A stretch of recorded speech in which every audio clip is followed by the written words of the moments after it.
Hello student, मैं हूं भरत कुमार और आप सबका स्वागत है KP college of arts and science की यूट्यूब क्लास में। आज हम देख रहे हैं बीए सेकेंड ईयर के लिए पॉलिटिकल साइंस है और इसमें पेपर अपन जो डिस्कस करेंगे आज पेपर 1 के बारे में डिस्कस करेंगे, ठीक है ना। तो पेपर 1 का जो ये फर्स्ट लेसन है इसका आज थर्ड पार्ट है, ये 1 का थर्ड पार्ट है, ठीक है। ये आप ध्यान रखना है। इसमें हम देख रहे हैं तुलनात्मक राजनीति के अध्ययन क्षेत्र को, कि तुलनात्मक राजनीति का अध्ययन क्षेत्र कितना है, किस किस क्षेत्र तक हम तुलनात्मक रूप में राजनीति का अध्ययन कर सकते हैं। तो इसके बारे में सबसे पहले हम देखते हैं कि अध्ययन क्षेत्र के संदर्भ में दो दृष्टिकोण प्रचलित हैं। जब भी अध्ययन क्षेत्र की बात आती है उसमें दो दृष्टिकोण प्रचलित हैं। पहला है कानूनी दृष्टिकोण, दूसरा है व्यवहारिक दृष्टिकोण। तो इससे पहले आपको ये समझना है कि तुलनात्मक राजनीति के विशेष क्षेत्र को लेकर परंपरावादी और आधुनिक राजनीति शास्त्रियों में गहरा मतभेद रहा था, क्योंकि परंपरावादी राजनीतिज्ञों ने तुलनात्मक राजनीति को एक संकुचित अर्थ में बांटा था। क्योंकि जो परंपरावादी राजनीतिक विचारक थे उन्होंने राजनीति का क्षेत्र है वो काफ़ी हद तक संकुचित यानी कुछ लिमिट में रखा गया। अब इसकी लिमिट ये थी कि उन्होंने तुलनात्मक शासन का अर्थ है शासन के तुलनात्मक यंत्रों और प्रक्रियाओं का इस दृष्टि से अध्ययन करना कि वे शासन के विभिन्न अंगों, अब शासन के विभिन्न कार्यपालिका, व्यवस्थापिका, न्यायपालिका और प्रशासन के बीच अंतःक्रिया का परिणाम हो। तो इन्हीं के अंतर्गत घूमना, इन्हीं का अध्ययन करना, यही परंपरागत रूप में तुलनात्मक अध्ययन को अभिव्यक्त किया गया था। लेकिन ये जो परंपरावादी जो राजनीतिज्ञ थे उन्होंने अनौपचारिक बात करें कि अनौपचारिक कारकों या प्रक्रिया जैसे दबाव गुट, हित समूह आदि की भूमिका पर चर्चा नहीं की, क्योंकि ये जो राजनीति के अंदर क्षेत्र चर्चा के अंदर ये भी विषय आते हैं तो इस तरह से राजनीति का क्षेत्र बढ़ जाता है। लेकिन उन्होंने राजनीति को संकुचित अर्थ में ही रखा। तो यहाँ पे आप ध्यान रखना है कि जब से तुलनात्मक राजनीति का अध्ययन प्रारंभ हुआ इसका अध्ययन क्षेत्र भी धीरे धीरे विस्तृत होने लग गया। तुलनात्मक राजनीति तुलनात्मक अध्ययन के साथ साथ इसका क्षेत्र भी अधिक व्यापक करती है, क्योंकि यह ऐसे कारकों को भी शामिल करती है। तुलनात्मक अध्ययन पद्धति ऐसे कारकों को भी शामिल करती है जिसकी और अतीत में ध्यान नहीं दिया गया था। तो तुलनात्मक अध्ययन है वह आज के समय की परिस्थितियों, व्यवस्थाओं को अध्ययन करते हुए साथ ही साथ अतीत में क्या उससे संबंध है उनका भी अध्ययन है। तो व्यापक क्षेत्र हो गया काफ़ी अध्ययन, तुलनात्मक राजनीति का अध्ययन क्षेत्र काफ़ी व्यापक हो गया है। तो तुलनात्मक राजनीति के अध्ययन क्षेत्र के अंतर्गत अगर बात करें कि क्या क्या क्षेत्र आ सकते हैं, तो हम बात करें कि जो सरकार के विभिन्न अंग की तो हमने बात की, सरकार के इस विभिन्न अंग की तो बात की हमें। इसके आधार पर और भी होते हैं, जैसे हम बात करें हित समूह, ठीक है।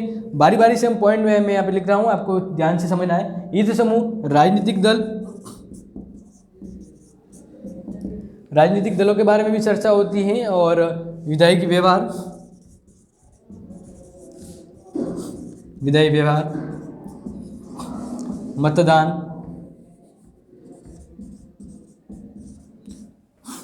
मतदान के अलावा कानूनी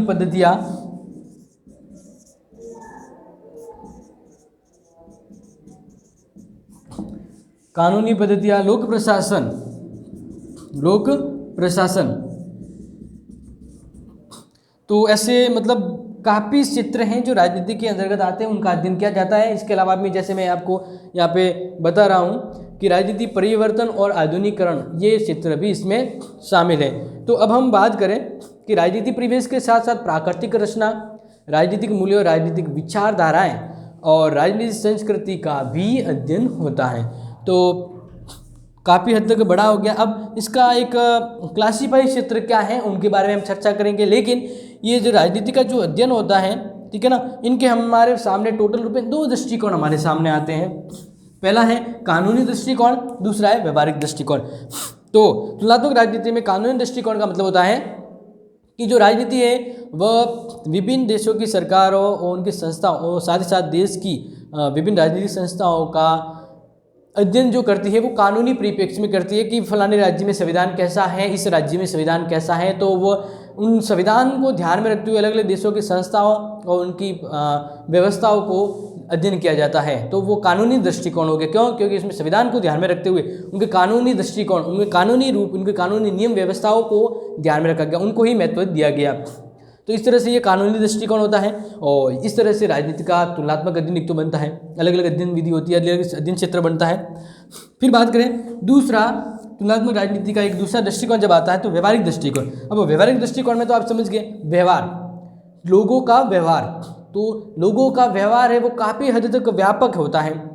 लोगों का व्यवहार जैसे राजनीतिक क्षेत्र में हुआ, परिवार के क्षेत्र में हुआ, अंतर्राष्ट्रीय क्षेत्र में हुआ, और उसकी विभिन्न गतिविधि, विभिन्न घटनाएं जो मानव से जुड़ी है जिसमें वो क्रियाकलाप करता है, राजनीति से जुड़े हुए विभिन्न उद्देश्यों को वो परिपूर्ण करने के लिए जो जो उनके व्यवहार होते हैं, अनुभव होते हैं, उन व्यवहार और अनुभवों का भी अध्ययन वो किया जाता है। अलग अलग देशों की व्यवहारिक मूल्यों को यहाँ पे महत्व दिया जाता है, जैसे अमेरिका, रूस, अफ्रीका, बहुत सारे देश हमारे देश हो गए। तो इन हमारे देश के साथ अलग अलग देशों के व्यवहार और उनके अनुभवों को भी इसमें राजनीति के अंतर्गत शामिल किया गया है, और उनका तुलनात्मक अध्ययन देखा जाता है कि क्यों वहाँ के लोग अच्छे हैं, क्यों वहाँ के लोग राजनीति में पूरी तरह से भाग लेते हैं। तो उनके व्यवहार को समझा जाता है, क्योंकि उनके और हमारे बीच व्यवहार का किस कमी है या क्या वजह है। तो राजनीति का क्षेत्र काफ़ी हद तक अनुभव और व्यवहार के आधार पर व्यापक हो गया है, और ये व्यवहारिक दृष्टिकोण भी इसमें शामिल होता है। तो इस तरह से हम अध्ययन क्षेत्र को दो दृष्टिकोण में ही समझे हैं, कानूनी और व्यवहारिक दृष्टिकोण। अब हम देखते हैं कि इनके दृष्टिकोण के साथ साथ हम देखेंगे इसका क्षेत्र कौन सा है, किस किस क्षेत्र में ये और भी ज़्यादा व्यापक हो गया है। इसका राजनीतिक क्षेत्र तुलनात्मक रूप में अध्ययन और भी व्यापक होता चला जाता है। तो हम आगे देखते हैं। अभी इसका आपको ये अच्छे से समझना है, आपको नोट भी करना है, क्योंकि तुलनात्मक अध्ययन है वो आपके एग्जाम में आ सकता है। तो हम बात करें कि तुलनात्मक राजनीति के अध्ययन क्षेत्र की बात करते हैं तो एक चीज़ यहाँ पे आती है कि अनुभव। तो व्यक्ति जहाँ से अनुभव करता है वहाँ से सीखता है, और वहाँ का तुलनात्मक अध्ययन भी होता है। तो राजनीति क्षेत्र में अनुभवनात्मक क्षेत्र काफ़ी विस्तृत हो गया अनुभव की वजह से, यानी यहाँ पे कहा गया है कि विश्लेषणात्मक अनुभविक खोज। तो अनुभव के आधार पर वह अलग अलग क्षेत्रों में विश्लेषण करता है, और उनका अध्ययन क्षेत्र व्यापक होना स्वाभाविक होता है। इसमें ये बात ये आती है कि तुलनात्मक राजनीति के अंतर्गत अनुभविक अध्ययन पर बल दिया गया है, और अध्ययनवेत्ता स्वयं राजनीतिक संस्थाओं और संरचनाओं के बजाय उसमें क्रियाशील कार्यकर्ताओं के व्यवहार का अध्ययन करता है। जैसे अलग अलग कोई पार्टियां होती है, अलग अलग संस्था होती है, इसमें जो भी व्यक्ति जो कार्य करते उनके व्यवहारों को समझना, उनका विश्लेषण करना, क्योंकि उनके व्यवहार अनुभव से प्रभावित होते हैं। तो इस तरह से उनके जो व्यवहार कहाँ तक बिलोंग करते हैं, राजनीति अध्ययन, तुलनात्मक अध्ययन वहाँ तक विस्थापक या व्यापक होता है। दूसरा जो पॉइंट है उस पर डिस्कस करें तो इसका जो विशेष क्षेत्र है वो है अवसंरचनात्मक का अध्ययन करना। अवसंरचनात्मक यानी जिस वजह से उसकी संरचना होती है। यहाँ पे हम इसका टॉपिक को पॉइंट को देखें तो तुलनात्मक राजनीति का जो अध्ययनवेत्ता यानी जो अध्ययन करने वाले होते हैं, तो अध्ययन करने वाले औपचारिक संरचना के बजाय अवसंरचनाओं के अध्ययन को अधिक महत्व देते हैं। यानी जो इंफ्रास्ट्रक्चर जो होता है, जिस तरह से बनावट होती है, किसी भी चीज़ की बनावट होती है, तो बनावट के पहलुओं को पहले देखा जाता है। वह कार्यपालिका, विधायिका, न्यायपालिका के साथ साथ राजनीतिक दलों, गुटबंधों और हित समूहों, मतासरण, लोकमत आदि के अध्ययन को भी शामिल किया जाता है कि इनके पीछे ये वजह है। कोई भी जैसे देश की शासन व्यवस्था बनती है तो सरकार जैसे बनी, तो सरकार के अंतर्गत क्या क्या प्रमुख समूह हैं, कौन कौन से हित समूह है, यार ये सरकार किससे प्रभावित हुई है, तो वे भी इसमें शामिल होते हैं, जिनका राजनीतिक निर्णय में, प्रक्रिया में काफ़ी प्रभाव पड़ता है। जैसे हित समूह है, दबाव समूह हो गए, राजनीतिक गुटबंधन हो गए, लोकमत हो गया, तो ये राजनीतिक व्यवहार को भी प्रभावित करते हैं और इसकी वजह से राजनीति की संरचना होती है। तीसरा पॉइंट देखें, विकासशील समाजों के अध्ययन पर बल। बहुत ही इंपॉर्टेंट ये ध्यान रखना है कि अलग जिस जिस देशों में वहाँ की संरचना डेवलप हुई है, यानी वहाँ की राजनीति का जो दृष्टिकोण देखें, वहाँ का समाज देखें तो वो डेवलप है, तो कंपैरिजन करते हैं कि किसी देश में वहाँ की डेवलप का कारण क्या है, क्यों डेवलपमेंट है, वहाँ का राजनीतिक क्षेत्र और आर्थिक क्षेत्र भी। तो इस तरह से वो अलग किसी दूसरे देश के विकासशील देशों की तुलनात्मक अध्ययन किया जाता है और उसके अध्ययन पर विशेष बल दिया जाता है कि क्यों वे डेवलप हुए, उनका राजनीतिक क्षेत्र क्यों इतना विस्तृत है, व्यापक है, सभ्य है, तो उनका अध्ययन है वो किया जाता है। क्योंकि तुलनात्मक अध्ययन में किसी दूसरे देश की महत्वपूर्ण बातों पर डिस्कस, विचार विमर्श और उसके अनुभव व्यवहारों को समझा जाता है और यही राजनीति में शामिल भी होता है। तो यहाँ पे यही बात आती है कि तुलनात्मक राजनीति के अंतर्गत विकसित पश्चिमी देशों की शासन प्रणालियों के अध्ययन के साथ साथ गरीबी, पिछड़े हुए एफ्रो एशियाई जगत की सरकारों के अध्ययन पर बल दिया जाता है। क्योंकि तुलनात्मक सरकारों का अध्ययन अब तक कुछ सुनी हुई यूरोपीय और अमेरिकी सरकार का अध्ययन नहीं रहता, यह विकसित पश्चिमी सरकारों का अध्ययन तो है ही, और ये गरीबी, अफ्रीकी, एशियाई जगत के पिछड़े हुए देशों की विकासशील राजनीतिक पद्धतियों का भी महत्वपूर्ण अध्ययन क्षेत्र होता है। तो इस तरह से तुलनात्मक राजनीति में विकासशील समाजों का अध्ययन किया जाता है और इस पर बल दिया जाता है।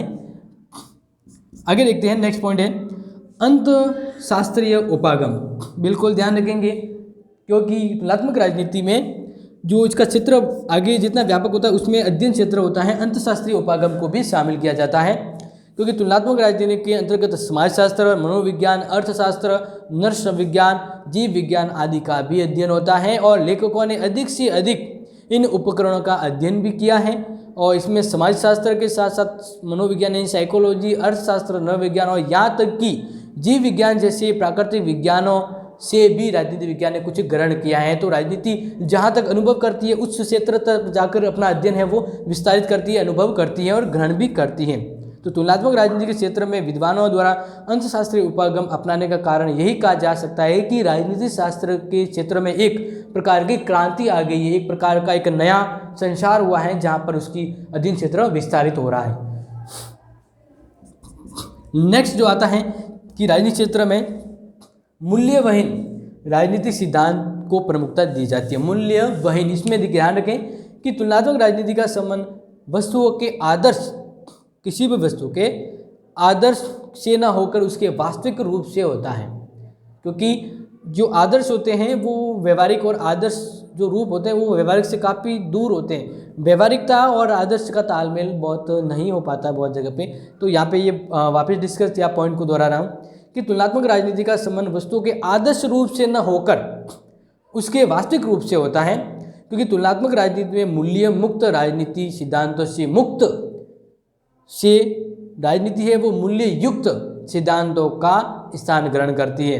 तो तुलनात्मक राजनीति के अध्ययनवेताओं का सरोकार वस्तुओं के आदर्श रूप में उन्हें इस प्रकार होना चाहिए कि उनसे न होकर उसके वास्तविक रूप को अपनाया जाए। तो मूल्यवहीन राजनीतिक सिद्धांत के बजाय वह मूल्य युक्त सिद्धांत और संस्था या जो सिद्धांत है उसका अध्ययन है वो करता है। तो संक्षेप में हम यही कहते हैं, एक बात घुमा फिरा कर यही आती है कि तुलनात्मक राजनीति के अध्ययन में हाल ही में उन लेखकों का महत्वपूर्ण योगदान है जिन्होंने अपने अध्ययन क्षेत्र में विश्व के अधिक से अधिक देशों, विशेषकर अफ्रीकी, एशियाई और लैटिन अमेरिका के देशों को भी शामिल किया और राजनीति का जो क्षेत्र है, अध्ययन क्षेत्र, वो काफ़ी व्यापक किया है। क्योंकि राजनीति जहाँ पर अनुभव करती है, जहाँ पर व्यवहार होते हैं मानव के, वहाँ पर वो अपना अध्ययन या उस क्षेत्र को पढ़ाती है, बढ़ाती है। तो इस तरह से राजनीतिक क्षेत्र काफ़ी हद तक आज व्यापक हो चुका है और इसके बारे में मैंने कुछ पॉइंट से आपके सामने डिस्कस किया है और आप समझ गए होंगे। तो अपना जो राजनीति के अंतर्गत तुलनात्मक राजनीति जो पहला जो आज डिस्कस था, जो पहला लेसन था, वो यहीं पे समाप्त होता है। अब इस लेसन से संबंधित अगर कोई डाउट है, कोई टॉपिक से संबंधित इश्यू है तो आप कमेंट बॉक्स में मेंशन कर सकते हैं। अदरवाइज आप इस वीडियो को अपने फ्रेंड्स को भी शेयर करें जो इस क्लास में हैं, तो वो इस वीडियो से लाभान्वित हो सके। तो मिलेंगे आने वाले नेक्स्ट वीडियो में, तब तक के लिए टेक केयर, थैंक यू।